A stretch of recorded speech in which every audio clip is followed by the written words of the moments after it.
Lori works as a waitress at a wedding in one of the Middle Eastern countries. She notices the bride behaving strangely, shivering and twitching every time the groom touches her. While clearing the newlyweds table, Lori feels something being slipped into her pocket and upon retrieving it, realizes it's a plea for help from the bride. Please click on the subscribe button to support us in continuing. Lori's first day as a waitress in a foreign country was a blend of excitement and nervousness. She had moved to this Middle Eastern nation recently, craving new experiences. Despite the language barrier, Lori secured a job with a high-end catering company, quickly learning the ropes. She found herself at a grand wedding, surrounded by the rich cultural tapestry of the guests. During the festivities, Lori noticed the bride's distress, an anomaly in the joyous setting. While clearing the bride's table, Lori felt a discreet nudge against her pocket. It was a fleeting moment, barely noticeable amid the hustle and bustle of her duties. Yet, when she later reached in her pocket, she discovered a small, folded piece of paper. Unfolding it revealed a plea written in shaky handwriting. "Help me. I don't want to marry him." Lori's mind raced, and she knew she had to act fast. She sought out the bride, her heart pounding against her ribs. Their eyes met across the room, a silent exchange that conveyed volumes. However, as Lori tried to approach her, the bride subtly gestured for her not to come closer, and then nodded toward the restroom. In the restroom's dim light, Anissa, the bride, poured out her heart. "They want me to marry a stranger. My dad says it's time, but I'm just 18, she whispered, her eyes filled with fear. Lori couldn't hide her shock. Marry a stranger? At 18? How is that okay? Anissa shared her story. "I always felt trapped by my family's strict rules. My parents had a conservative mindset, but me? I was different. I yearned for freedom and the chance to live on my terms. But one evening ruined everything. My dad dropped a bombshell. His business had failed, and he decided I should marry a man back in our homeland. The wedding's in 5 months, he said. I was stunned. I can't marry some guy I don't know at 18. I argued. My mom tried to calm me, saying, I was afraid when I married your dad, but we made it work. I wasn't having it. I've got my own dreams, my own life to live. I shot back. Dad just said, this man will take care of your schooling. And how old is this guy? I asked. 29, Dad replied. I was so angry. I hate you. I yelled and ran to my room, starting to pack. But then Dad came in, took my passport, and even boarded up the windows. I was trapped. Not long after, we were on a plane to our homeland. Dad's brother-in-law, Hanif, picked us up. Nobody said a word the whole ride. Right after we got there, Aunt Paula had a lot to say about me being too headstrong, and she was even tougher than my parents. When my dad flew back without me, I felt completely alone. The relatives were all about changing who I am, and Amir, Aunt Paula's stepson, who I thought might be on my side, kept his distance. One night, I was all set to leave. I had my bag and was about to climb out the window when Amir walked in. What's going on? He asked, looking surprised. Why are you here? I shot back, feeling cornered. He said he heard a noise and came to check. His being there made me feel even more stuck. Just go.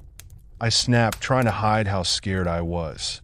Amir hinted he might tell Aunt Paula, which made things worse. Don't do that. I need to get out of here. I begged him. He started pointing out all the holes in my plan, like not having any money and the police getting involved.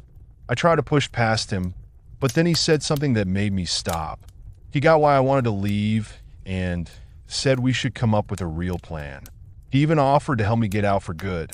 I couldn't believe he was offering to help, but I was relieved. For months, Aunt Paula tried to turn me into the perfect wife she wanted me to become, but I wouldn't bend. My father had sent me to her with the sole aim of transforming me into one of those women who obey their husbands' commands blindly. Amir became my only comfort.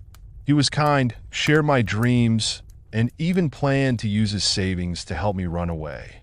And I unexpectedly fell for him. One clear night, Amir's voice shook as he said, "I've got the money. You can escape tonight." I saw the mix of happiness and sadness in his eyes. "I almost didn't tell you because I'm sad about you leaving," he confessed. "I'll miss your jokes," I said. Then we got closer and closer, and we kissed. "Will you come with me?" I asked, hoping he'd say yes. And he did. We shared another kiss, but then a neighbor's angry shout threatened to ruin everything.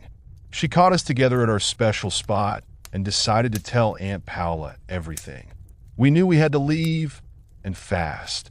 "Let's get the money from my room and leave tonight," Amir said, full of resolve. We snuck into his room by the window, the moon lighting our way. Holding hands, we were ready to face whatever came next together. Amir and I were about to escape when Aunt Paula walked in on us. Her face showed shock and disappointment.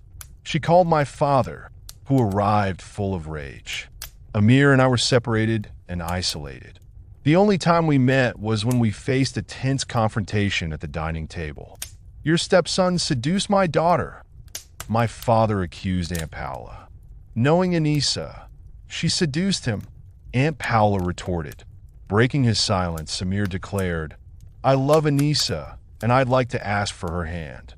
Laughing, my father dismissed the idea. "She's getting married to the man I chose for her in 2 days. 2 days?" I was shocked. "If you come near Anissa, I'll kill you," my father threatened Amir, ignoring my shock. "I love Amir and want to be with him," I declared. When he didn't listen to me, I ran to my room, shouting, "You're not my father. I hate you." The next day, Dad took me to see the guy I was supposed to marry. This man treated me like I was just an object, saying my life would be stuck inside the house with no hopes or freedom. He gave me a burqa and told me that's all I was allowed to wear from now on. I tried to stand up to him, but he hit me. The slap took me by surprise, but what hurt more was feeling betrayed. I looked at Dad, hoping he'd stand up for me, but Dad just stood there silent, watching. That's when it hit me.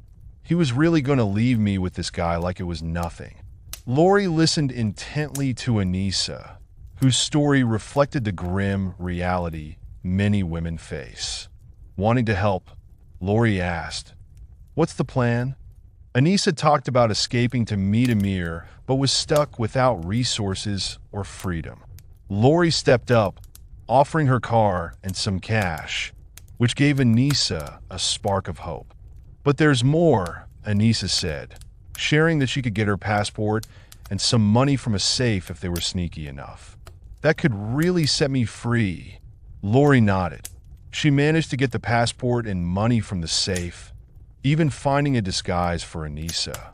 When Anissa's dad suddenly showed up to stop her, Lori didn't hesitate to act, swinging a chair at the man, which rendered him unconscious. Then, they quickly drove to where Amir was waiting. Seeing Anissa's and Amir's worried faces, Lori handed over her car keys, telling them to make a run for the border and not look back. "We'll find a way to thank you," Anissa said gratefully. Amir accepted the keys, thankful for the chance at a new beginning. Lori watched them drive away, knowing she'd given them a shot at freedom.